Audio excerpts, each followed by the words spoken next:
I'm Olly Hall-Green, and I'm the founder and host of Shapes of Resilience. In this podcast, we explore the raw, unfiltered stories of those who refused to give up, turning adversity into strength, setbacks into lessons, and pain into purpose. Through these inspiring stories, we can learn and find resilience in our own lives every single day, because true growth isn't found in comfort. This podcast discusses sensitive topics including trauma, suicide, loss, mental health, and illnesses. Some conversations may be distressing, so please take care whilst listening. Welcome back, 9 months later. That's incredible, isn't it? Yeah. Thank you for having me, Olly. Good Where to be does time here. go? It's crazy. Where does it go? What an incredible 9 months. It's so much has happened. Met so many people.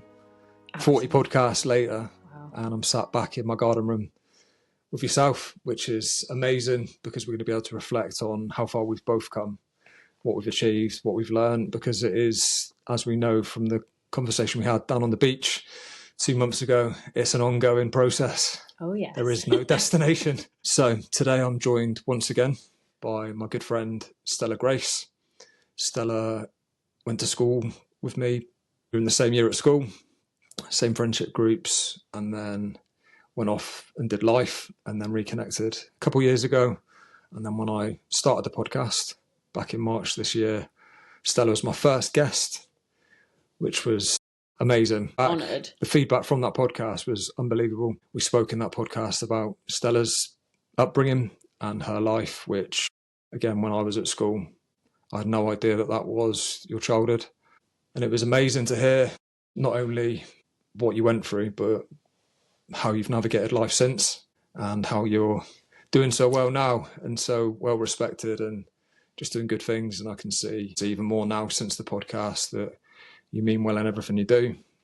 You're very supportive, and that's been evident with the way that I now feel confident in reaching out to you. And we've both been there for each other, which is why I thought, let's jump back on the podcast. We're going to reflect on everything, really. Just go back to the start again and see how things have changed. And then we're going to promote your book. Amazing. Thank you again for having me. It's lush to be here. Nice. So, yeah, what's happened in the last 9 months? Wow. Like you, it's always a roller coaster, that's for sure. Yeah, I mean, so much. Firstly, just well done. I'm so proud of you and all your achievements, and everything just looks so great. And I think, you know, I feel even more the same as I did at the beginning, in that the work you're doing, the message you're bringing, the impact you're having is so what the world needs only more of. And it's just a joy to see you blossoming and your work growing. And yeah, I've loved seeing that in the last 9 months. So I just needed to say that. Thank you. Yeah, it's really, really great work. And I knew it was going to be, and I knew, you know, obviously we'd had those conversations and I knew what you were aiming to do, and then to see it unfolding in action has just been beautiful. So really pleased for you. Likewise.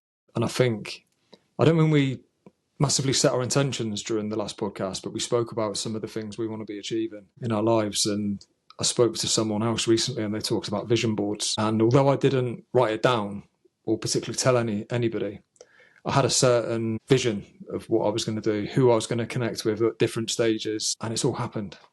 Amazing. It's so true that if you stick to your beliefs and you continue, especially when you feel like giving up. Especially. Yeah, you just got to keep going with it, because it's so nice to hear you say that. But there have been so many times where I could have easily just given up, because it's a lot of work, for one, and you forget the reason sometimes why you're doing these things. And yeah, you get clouded with other things going on in your life. Sometimes you're not in the best energy yourself to sit and do a podcast with someone. So it's, yeah, respect to people that keep going with it, because that is the only way really that you get to where you want to get to, is just by carrying on. Yeah, absolutely. And I love that. And the conversation we had just before we were recording around, you know, the days where you don't feel like showing up. And it's such a balance, isn't it, between, right, okay, what do I need today? What are my needs? Do I need to reach out to a friend? Do I need to take a duvet day? Do I need to just keep going and kind of look at that stuff, look at those needs, but also still just keep soldiering on? And it's such a balance, isn't it, with mental health and well-being? it's massive. And I think the one thing that we both share and that we don't even ask the question of should I and would I benefit, and that's getting in the sea. Yeah, 1,000,000% every time. It's never not going to help, and it's Never been not gonna my help. anchor without a doubt. And sometimes it's not instant, whereas initially it was like I could really notice the difference because it was new to me. Now, because it is a staple habit of mine, I don't notice the difference as much if I do it because I do it all the time. But what I do notice is the weeks where I'm slacking off a little bit. Yeah. And I'm like, what's going on here? Why am I not feeling quite as good as I did last week? Yeah. And your brain it's not as switched on as you think sometimes. No. Because it's so obvious. Yeah. It's so easy to get waylaid with life stuff, isn't it? You know, the speed at which we're living, the pressures, and the good stuff as well, obviously. So yeah, it's easy done. It's so interesting you mentioned the word anchors. Have you read my little book? No, we're just in tune because there's a section in there about anchors, which, you know, we'll come on to when you're ready. But it's so important, isn't it, to look at those. Like, for us, it's quite an obvious one. The sea swimming's great, but what else am I needing? Like, do I need some therapy? Do I need to get grounded? Do I need to go in the garden? You know, it can be something little or something quite significant. I think anchor is such a good word as well because we both live by the sea. Yeah. Part of a fishing family. Yeah. And it's you could compare that to lots of different things. But for me, I feel like when I'm having those days you talked about where you need to just rest, for me, that is just chucking the anchor in. Yeah. Because at least I know where I am. I know where I've parked. If you were to just float, you could come back and you could be anywhere. Because I know, right, that's where I am. Anchor down, go away, do the work, do a bit of swimming, bit of rest, eat some good food, get some good sleep, and then come back into the room at the place I left off, and off I go. Yeah, I love that. I love that you mentioned rest in the list of anchors, because sometimes I think, especially resilient people, you know, who are good at keeping on going, good at surviving, good at getting on with it, actually sometimes the hardest thing to do is take what we need, and sometimes that is rest. So I really love that you mentioned that in that mix.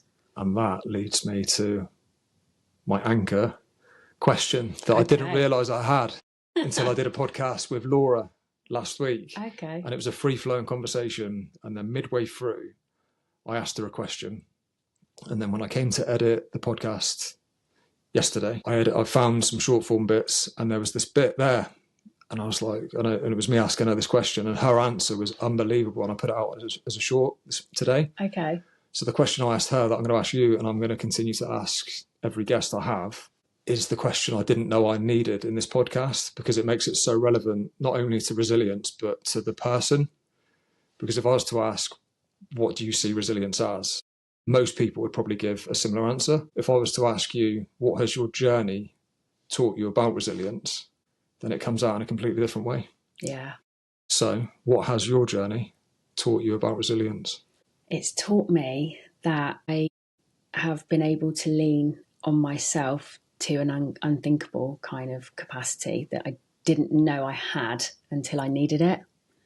Does that answer your question? Yeah. Because that's the first thing that comes to mind. And I posted about this the other day, and a little bit of my book content is about alchemizing our challenges. And it's, for me, it's, of course, we wouldn't have chosen to go through the things we went through.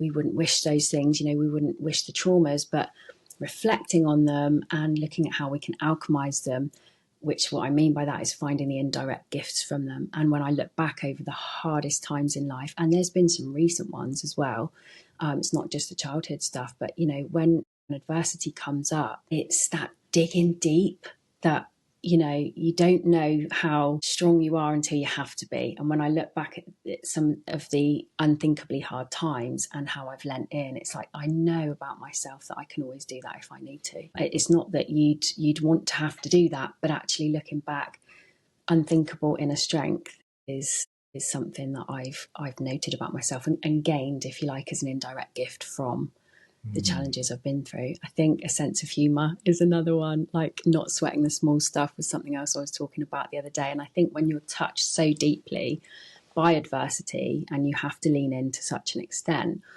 it is that view that changes of the world. You know, the small stuff just doesn't become so much of your vocabulary because the depths that you've been to. So for anyone on a journey of resilience, it's, you know, knowing those inner depths that we can go to, I think is such a testament to the human spirit, isn't it? You know? Absolutely. I think the more people I speak to, the more themes I can see where I'm like, yeah, that was similar to actually what that person said. But I've changed the way I see resilience massively through this podcast. Okay. And the biggest thing that I see as the difference to how I used to see it is that slowing down thing. Yeah. Slowing down to speed up, which may or may not be the reason why I've recently bought the sauna. Yeah. And I run the sauna business, which is all for me about recovery and looking at your body as something that carries you. So if you neglect it and you think that you're doing the right thing and being strong by continuously pushing and grinding it out and just being this like unstoppable machine. Yeah. When really that to me isn't resilience. Yeah. It's almost self-harm. Yeah. Because there's a better way of being to mean that the things that you decide to then put your energy into, you're giving it this far better service and you're a better version of yourself. You're just more present. You're like a better all-round father, husband, friend, because you've looked after yourself, you've slowed down, you've recovered, you feel good in yourself. Yeah. I really agree. And that's why it features in all my content, actually, about that rest and that selfless act of self-care. Selfless because you're actually coming, I think, from changing the conditioning of it being selfish to actually selfless. Massively. We're better people for looking after ourselves. It ripples out. It ripples out not only to our families, but the whole world, communities, everything. Yeah, I really agree. And I really love that. Because having been guilty myself of doing that, I'm great at doing that. I'm great at keeping on going. I can just, you know, keep going until the cows come home. But actually, the hard stuff is sometimes going, actually, I need help. That's sometimes really hard. I need to take time out. I need to, you know, prioritize my needs today. Those are some of the really hard things to do, to look at our needs and authentically kind of be honest about them. So I love that we're talking about rest and things like that today, because I think you're absolutely right. It took me quite a while to get that on the resilience list. Massively. And I don't think it came up in our first podcast, which shows actually maybe we've both realised that in the last 9 months. Yeah. If we hadn't already, it's like front and centre now of where we were going wrong. Yeah. Definitely. I still struggle to ask for help. I still struggle to, you know, voice needs because I've been so independent and used to doing stuff. And that's, you know, that's great. And like I say, that's a deep inner strength and that's fine. Can do that. But yeah, the rest, the recharge, the voicing needs, honest communication about, you know, what's perhaps not working so well, what would kind of serve me better. That is actually a bigger feature of the last 9 months. So thank you for bringing that to the awareness. I can see. I think as well, as much as sometimes we feel like we're breaking a cycle, in some ways you then later feel like you've just delayed the return of the cycle. Because when you really look, you're like, actually, I'm not doing anything differently. So therefore I've just delayed the return of that behaviour or that habit or that way of thinking, or the next thing's come along and it was just a bigger gap. Yeah. So then you're like, well, actually, what am I doing that maybe I'm giving the impression that I've changed, that deep down I was just waiting for the next catastrophe to then go back to the old me. That's like, so interesting. That's how I feel. That's really interesting. So you have to then go, well, actually, properly look, what is it that you're not doing that maybe other people that you admire, that you feel have got it right, are doing? And line it up. And I love that about your awareness and the journey of like our evolving, because, you know, it's like, great, yeah, I've got that bit down, broken that pattern, broken that cycle, have done really well at that, brilliant. But you kind of, the universe doesn't let you sit on your laurels then. It's like, okay, so how are you going to evolve next? What else it's like a computer game. Yeah. You're like, I'm getting really good at this. And then this other thing just comes along and just kills you. Great. Pick back up then, right? New skills. Okay, how are we navigating next time? Yeah. But that's the beauty of life, is that we're still in it. So it's not about that was like a disaster or, oh, great, I'm back here again. It's just another opportunity to learn. Because then we go again. And each time I come back, I can feel it myself. I'm stripping away the old and it's reinvention. I love that. This year's such a year for that, I feel. You can see it all over the place. Yeah, massively. And interestingly, the energies are aligned with all that stuff, you know, this big transformational year. And I've felt it in myself, seen it in you, seen it in loads of people. And it's really, really interesting times. Is there anyone else in your network that's inspired you particularly? Do you know what? I think there's so many people that inspire me every day. You know, give a little shout out to Gemma at Signature Sound Therapy. Yeah. She's, you know, an amazing businesswoman, and I know she's also a mum. I know she's lifing it. She's absolutely smashing it. So I really respect her and look at her business stuff and like, wow, you know, and her teaching and all of that. My dear friend Sharon is an amazing soul. She showed me a lot of support actually as well, which for someone I've never met. Yeah. She showed me as much support as anyone really, with just messages and engagement and stuff like that. And it means a lot. You see it. Some people might not realise that you see it, but you really see it. And I think the beautiful gift about Sharon is, you know, she sees, as I mentioned right at the beginning, you know, that the work you're doing, the power of it, the impact of it, how much this work is needed at this time. And Sharon certainly comes from a place of passion for that and fairness and, you know, supporting the collective and the community. So, yeah, special people. The thing I see in Gemma is that willingness to take a risk on herself as well with, I'm going to spend this money, I'm going to commit this time, and it might not work out. Yeah, that's bold and brave, absolutely. I think we could all learn from that. Yeah. Because sometimes you think, why isn't this working for me? But it's because you haven't had that real belief in yourself to put that investment down. Yeah. And just go for it. Yeah. I spoke to a guy called Adam Parker at the Wellness Festival, and he said he was in this transition phase and he was doing his 9 to 5, had this dream of becoming a detox coach, but at the time he was like a wellness coach, but he hadn't nailed down, because he could have gone in any direction, because he was quite multi-skilled and aware of lots of different wellness practices. But he said, no, I'm going to be the wellness guy, I'm going to do it well. So then he saved enough money to give himself a chance of just going all in for 6 months.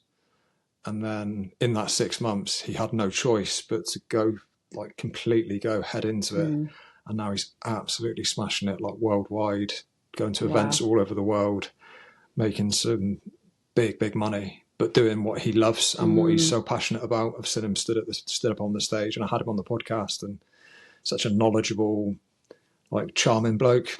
Nice. Yeah. But you learn a lot from people that you interact with. Definitely. And that's, again, going back to the people I've had on the podcast, something David Tilston said is, he said, when you have a real conversation with someone, you're never the same person when you leave the room. I love that. It's like, yeah, that's true. Yeah. So true. Yeah. And that right there is why I love your no small talk policy in the sauna.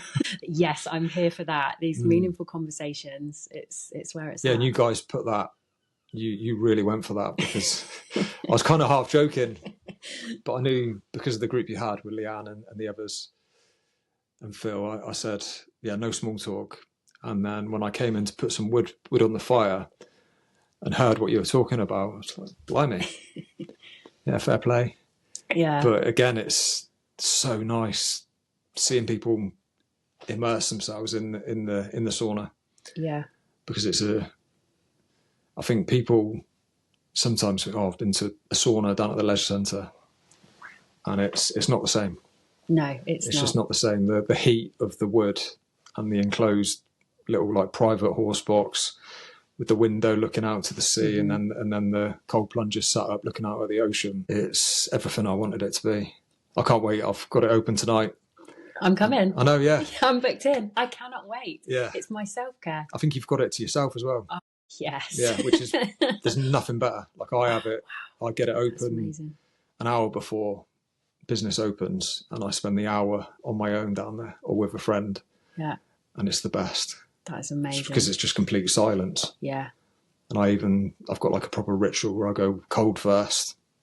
I do 10 to 15 minutes of deep relaxation where I'm staring out to the horizon, like the line between the sea and the sky. Yeah. And it just completely broadens your outlook because of how big the view is. If you look like day to day, you can see like 10 meters ahead of you. Yeah. Well, you're looking out for miles and miles and miles.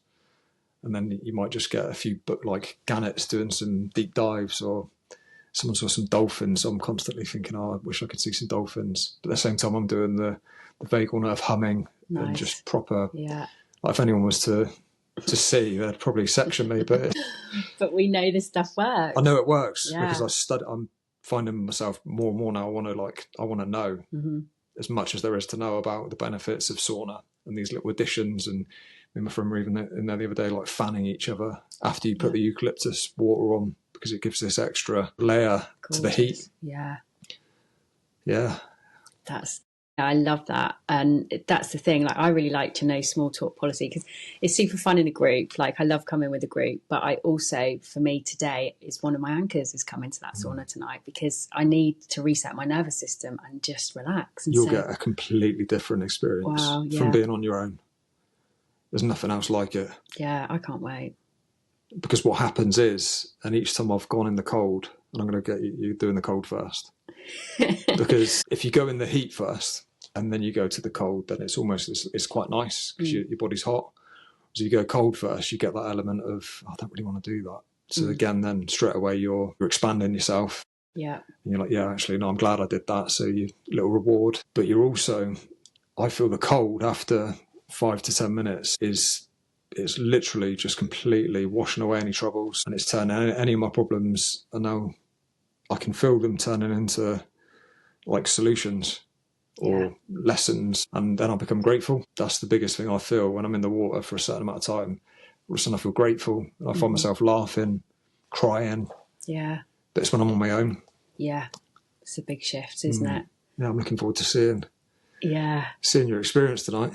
That I'm so looking forward to it for so many reasons. Lots you've touched on, but also it's the backdrop. You know, I know there's a full moon brewing. I know that is a stunning bit of scenery. It's clear skies as well. It's clear skies today. Like for you, that expanse of the view, I find so grounding and humbling. There's a lot of stress.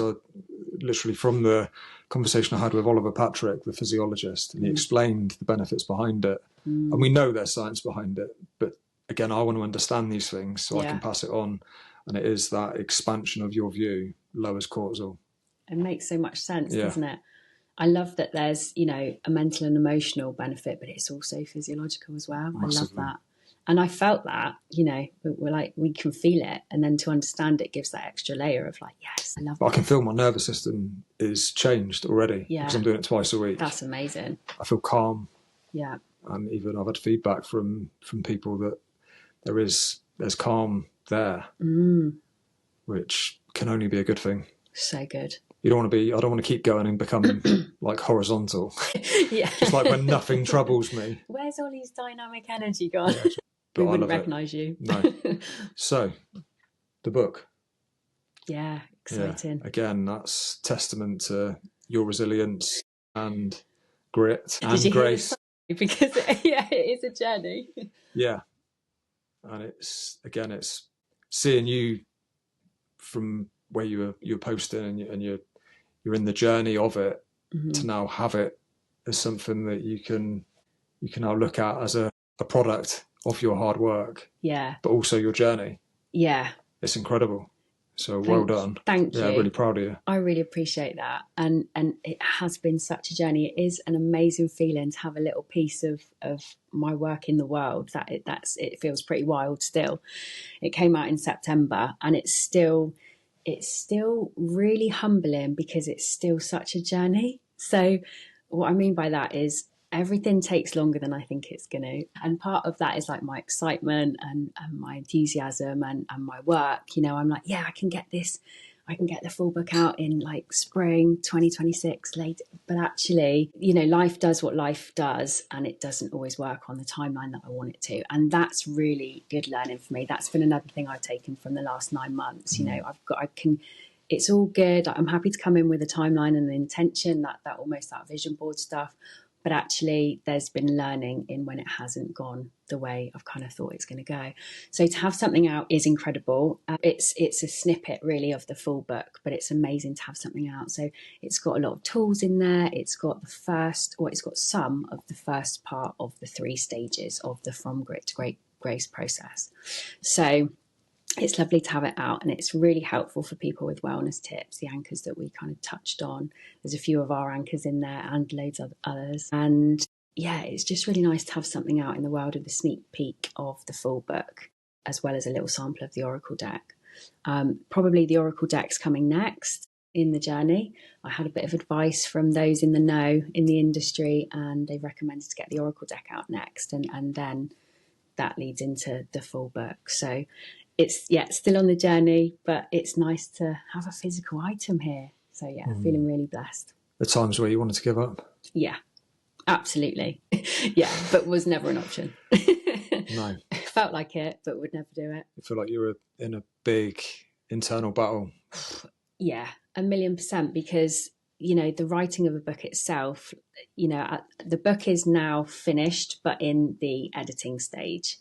The editing stage is enormous as well. So, you know, writing the book is kind of like over 50k words, but still that needs more refinement. And, you know, I was told, again, advised, should I say, to kind of not go too far, because this is interesting as well about how people are changing in our current society. People aren't reading as long. No. So been advised not to make it as long as I thought. Okay. And actually that's worked out quite well, because, you know, I'm kind of separating more of the Oracle stuff. They are going to be now 2 kind of completely separate items. So there'll be links of the content, but really it's 2 separate pieces of work now, which is good, because that's kind of given it quite a bit more clarity, and it gives it, you know, it gives the stages of publication, 2 different things now. I know there's books and Oracle decks beyond that as well, but right here, right now, this one is still an enormous project, but still happening, still going. I've been really blessed to have received some lovely donations from this, because every penny of it, other than the commission from the stockists that are kindly taking it in the local community and beyond, all of it's going towards the publication of the full book. So it's kind of a self-sufficient process. So I've been really blessed to have some really kind donations. Listen as well that you're now putting it in different shops. Yeah, I imagine you're grateful to those people. Beyond measure. So I've been giving everyone mentions and checking in with them on the stock, and I've kindly had to restock a few of them this week, which is amazing. But that was like wild. I'm like, oh, my books are actually selling. That's like, you know, to actually get it out, and then, you know, the vulnerability of it being out, and then to make some sales in our local shops is such a special feeling. And massively grateful to our local community and supporting our local businesses. Like, I'm really passionate about that anyway. And the fact that I've got a little piece on their bookshelves is like super special from our hometown. So yeah, I'm loving that. Definitely. I can relate a lot actually to the bit where the feeling of someone buying and reading your book, because I get that when I receive a message from someone about the podcast, and it's some weeks I don't get any, some weeks you get very, very low views, low engagement. And in those weeks, I've got so much better now at just thinking, well, it doesn't mean that no one's listening, and it doesn't really matter, because you know yourself that you've had an impact on certain people. I've made some brilliant connections, but it's the unseen impact where you assume nothing's happening. But then you think, well, if I don't carry on with it, then you're definitely not going to impact anyone. So the thought that it might is enough. Yeah, absolutely. And I think that really gets you through the days where you feel like giving up but not going to, but you know, those days where it is quiet, those are the hardest to keep going. But the mission's there, isn't it? You're on the path, and that's what's happening. So yeah, that's amazing. Yeah, it feels like we're in this mission together as well. There's a group of us, and you feel like you don't really have the option to give up, because you've got too many people that won't let you. Yeah, it's that. Yeah. How would you think you'd feel? I know it's not an option, but if you had given up and not produced the book, like, what did your life look like then? No, just no. That was never on the cards, never on the table. Even the thought of it gives me a bit of like a funny gut feeling, like, nope. But it's been so interesting, so much learning, you know, and like I say about things not going as quickly or as smoothly as you think they're going to, and the learning in that, and actually the shaping. I'm a better person for it. you know, learning these new skills. It's all well and good, like this mission that's been in my mind for the last 9 years or so of writing a book. This book's been tinkering around in my head for, and it's not only like putting that on paper is a skill set that has kind of come as I've done it, but all the other things as well, like learning about the industry, talking to different people, and, you know, now in negotiations with our local shops and beyond, and thinking, you know, bigger than that as well in terms of visibility. So it's a lot. It's a lot of great stuff to learn, but it's also shaping on the journey of resilience massively, because there's also about, you know, where I've had knockbacks, where I've had days that haven't gone well, or, you know, where I've thought, oh God, you know, what is the point in it being out? Who does really care? You know, when I've had the doubts or the dips, or, you know, it's just really interesting to look at it as a whole journey. And it, as you say, it's very much ongoing. There's more. Definitely. Always. It's funny, you talk about timescales, and it's so obvious, but if you were to reword timescale as an outcome, and we both know you can't control outcomes, then it's easy to forget just by like a play of words that what you're trying to control, as we both know, is it's uncontrollable. Yeah, for sure. But very easy to slip into, I just really want to get it done by March. And then it's pressure. And then when you don't meet it, you're frustrated and annoyed at yourself. Yeah. When really it was just never meant to be. Exactly. And that's so powerful for surrender and humility, and, you know, how the universe continues to humble us and absolutely. Rightly so. Surrender is, again, it's another huge one for the commonalities in the podcast and the people I speak to. The questions I ask, a lot of the time it leads back to surrender, reworded in a different way, acceptance, and very, very much easier said than done. But it all comes down to how you choose to conduct yourself. Yeah.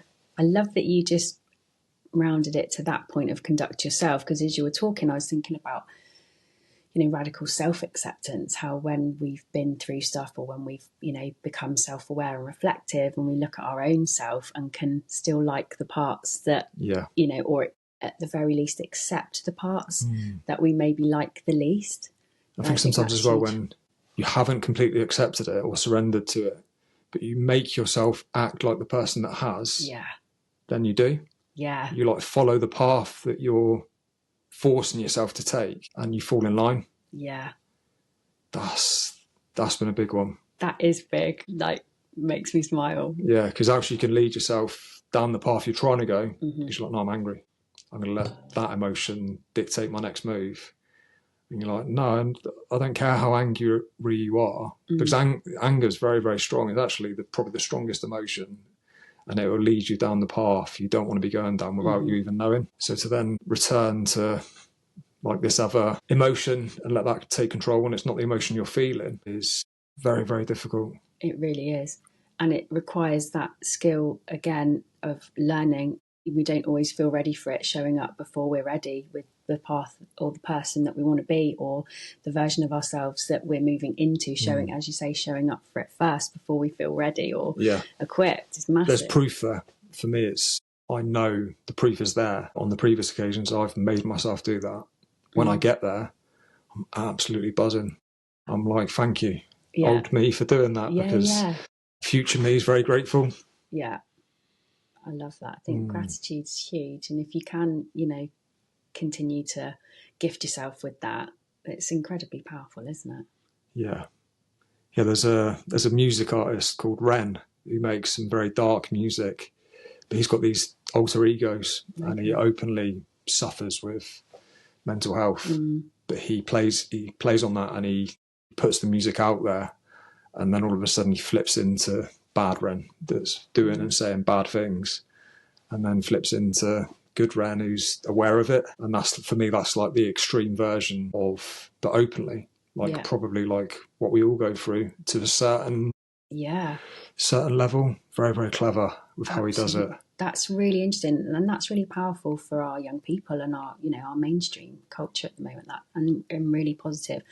And that's why I've invited you to feature in my book, because of the work you're doing around men's mental health. I think it's super powerful. Thank you. Firstly, I don't know what I've signed up to. Wow. But I'm here for it. Excellent. I don't ever overthink my response now is, am I in line? Is there alignment with our values? And is it something that I feel would benefit others? And if it's a yes to both of those questions, then let's go for it. Amazing. And I think it's just still such a powerful time for your work, you know, being needed. Like, it's amazing that there are more conversations about mental health. There is all of this really great stuff happening. But the reality is people in the world still need it, still need more of it. And the evidence is that actually there's more suicide.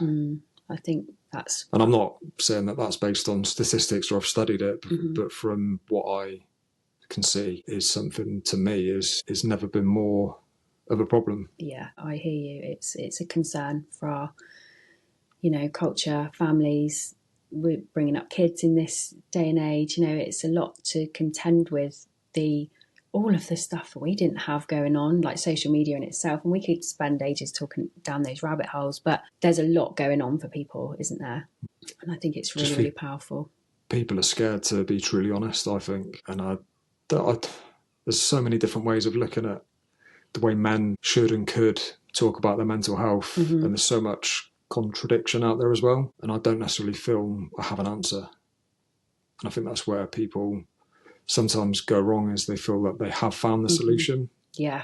I don't think there is one. No. I think you just have to do your bit to try and pass on your lessons that you've learned, because then there might be someone that's in the same boat that you were in that just needs your words at that time. Exactly. And that's what I think is powerful about what you're doing and the work you're doing, it because it's coming from a place of shared experience and understanding. And that authenticity is what people need in terms of, oh, wow, I can actually connect with that. I don't now feel so alone. And then secondary to that, I may be actually able to talk about it now because somebody else has. So massive. I just think that's so powerful. For me, it's when I know when men are in their darkest moments that it's too late at that point. Like they've gone to the point where they're not really able to communicate that. And they don't want to be a burden. They don't want to burden others. They've lost the will to even potentially help themselves. So there is this bit for me, is if you can catch it when you're kind of on that slope and reach out before it's at a point where you're just in those darkest thoughts. Yeah. Because it's not a place I'd wish upon anyone, really. Of course, yeah.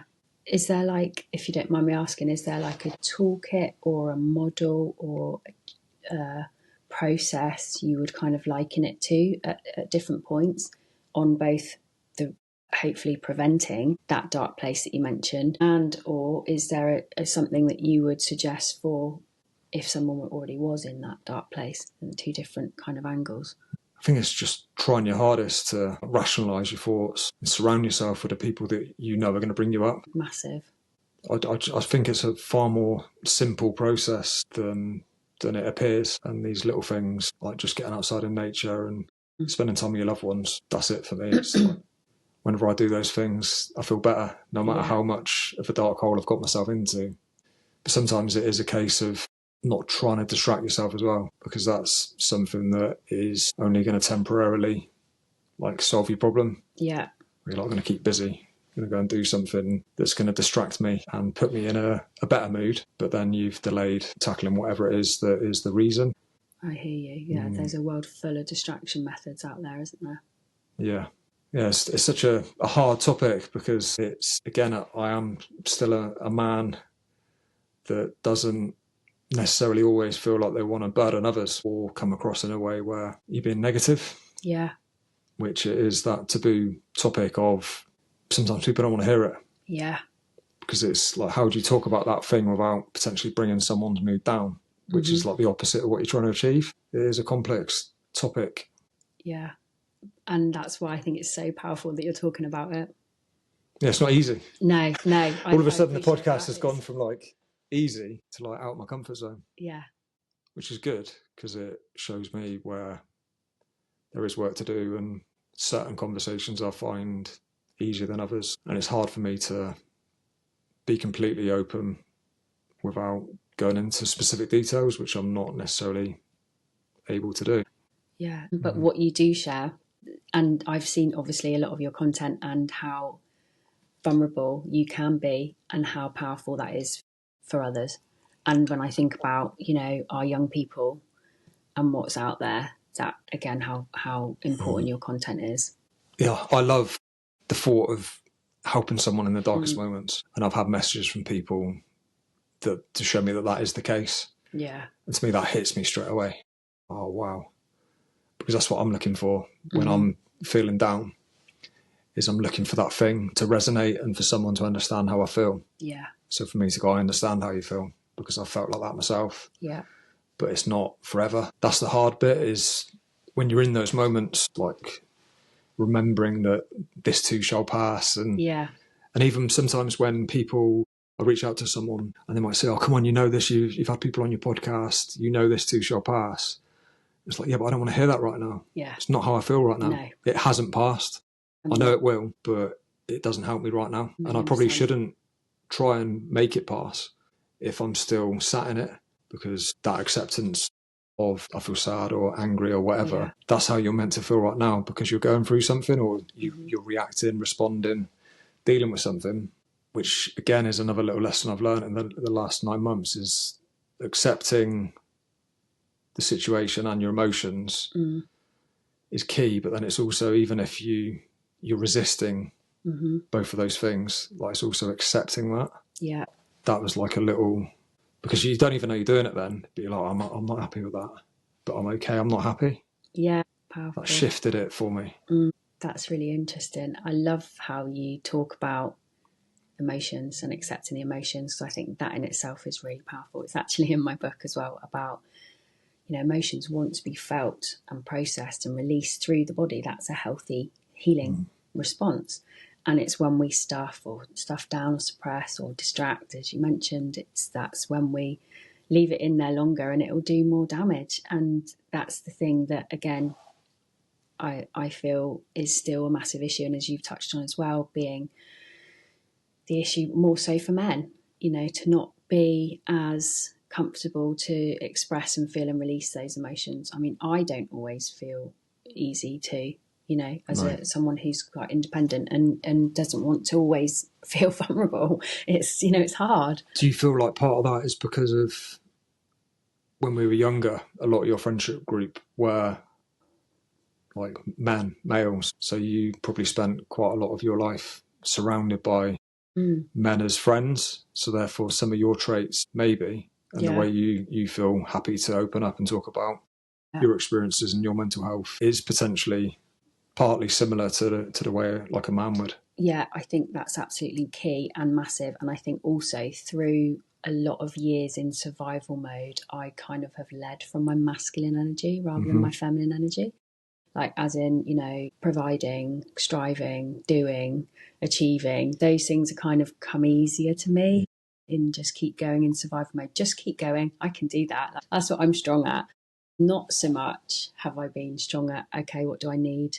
Because there's been a lot of times where, the vulnerability, and through my childhood, I really learned to kind of navigate and weather stuff on my own. So that's quite an understatement. That was a big part of my childhood. So I really have carried that through. And even now, I'm like, am I going to actually share with people what's going on for me, what I'm actually needing? Or am I just going to keep striving and keep going? And that is such a shift from the, solely being in masculine energy to kind of rebalancing and having the two. Because, of course, we all have a bit of both and we need both. But to soften it a bit more into my feminine has been really a blessing as well. And that's definitely still a journey. Yeah. Which is the same reason I struggle sometimes, even though that's the purpose of the podcast, to have that back on me. Well, actually, no, come on, you say what you think.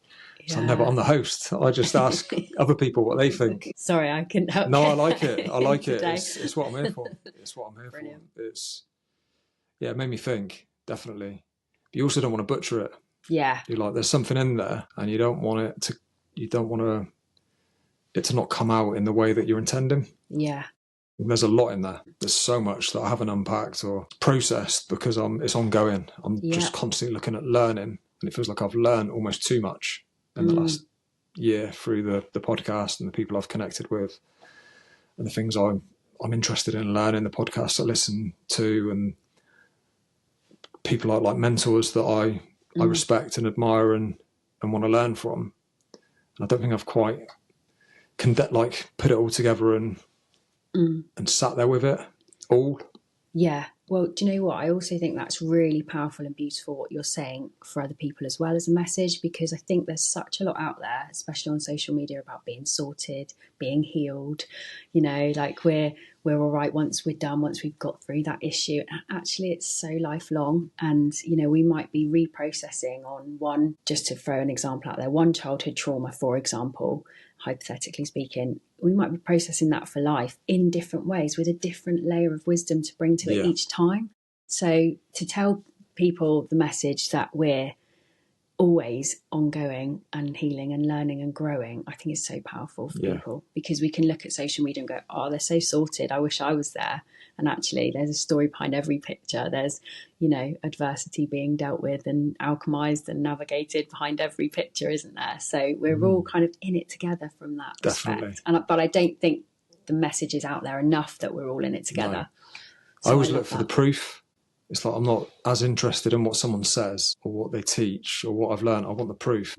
And whether that's through my own experiences or through just how that person then goes on to conduct themselves again, it's like, where's the proof in what you're saying? I need to see it now, to feel it and understand it and believe in it. And there's certain things that really have clicked in place for me, where it's like less about the narrative, which is why, although I don't share as much about the detail, again, there's a reason for that, and that's because the narrative isn't the important bit.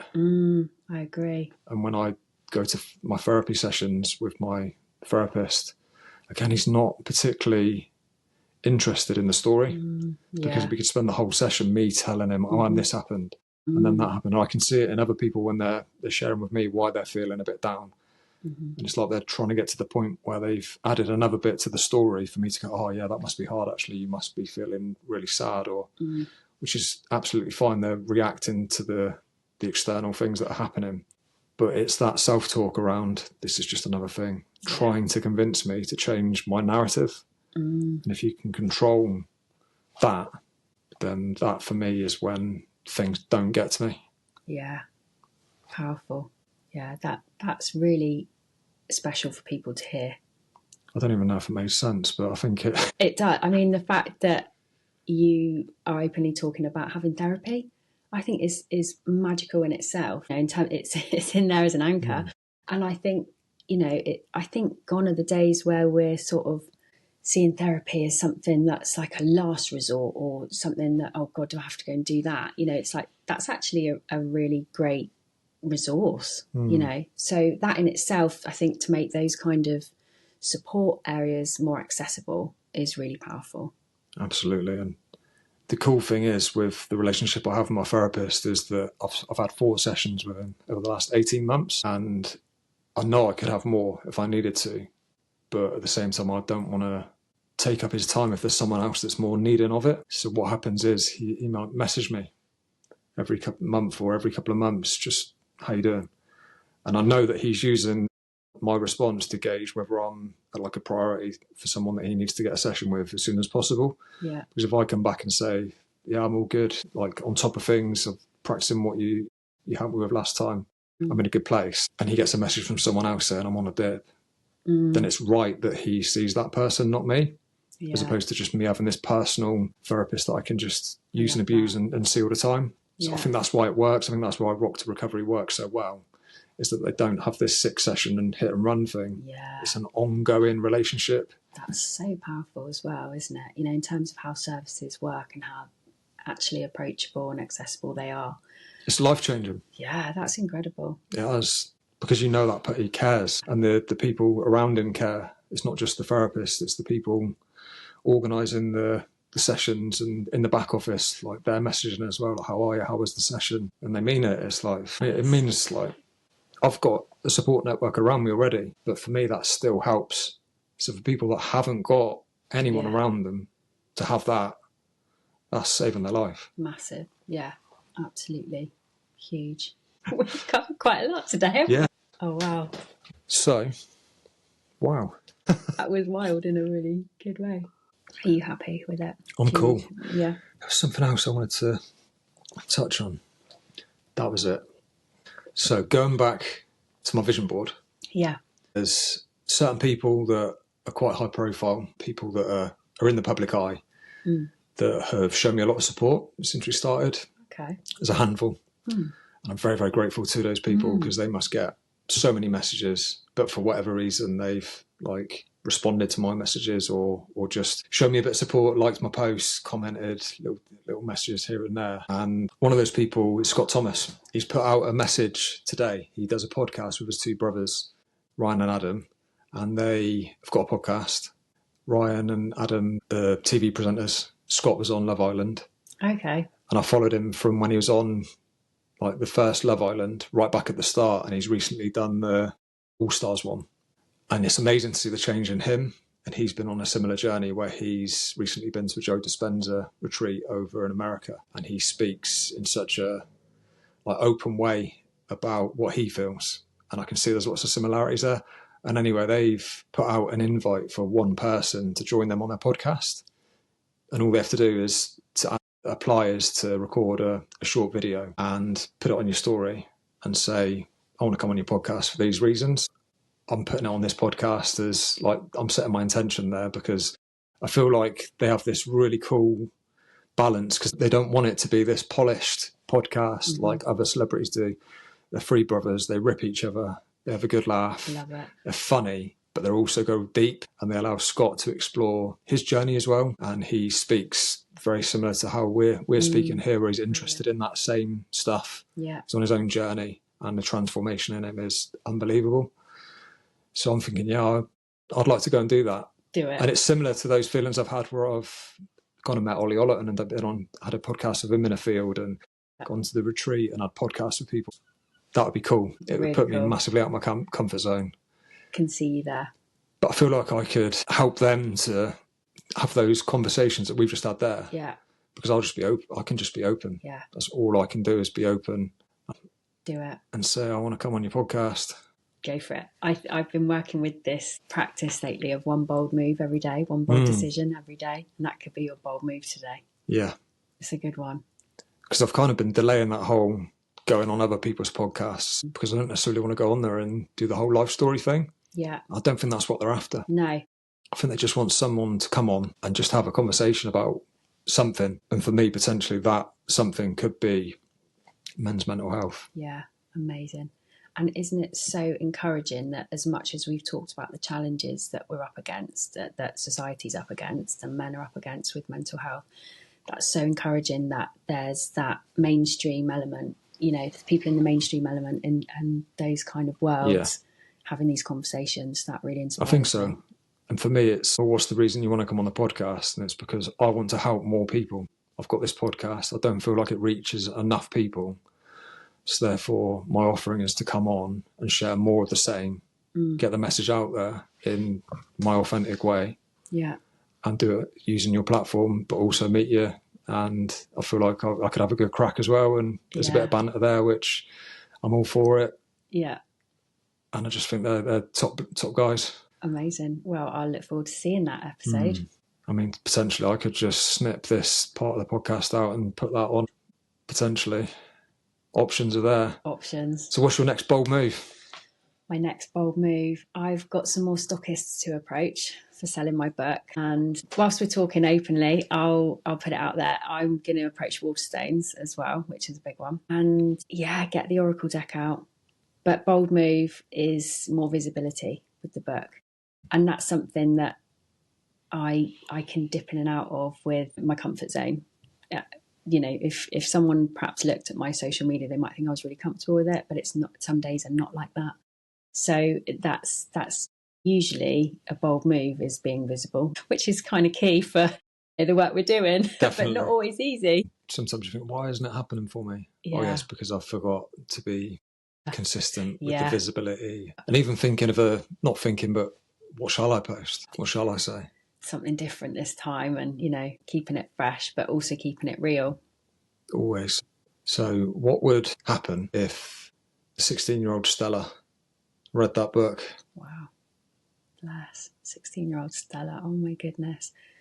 Well, I think I touched on this last time, that she just needed so much love. So I'd like to think she would get it from, even in some small way, from the tools and the tips of self-care, because my goodness, 16-year-old Stella did not self-care, didn't have the concept of that. And I feel really passionately that I hope more 16-year-olds would have a bigger concept of self-care now. So that would be, I think self-care would probably be what I'd take from it. Like, oh, actually I can adopt these things just for me, or I can, what feels good, or I can, I'd already felt like good in nature. I'd already kind of got that, but I wasn't maybe equating the two things to well-being.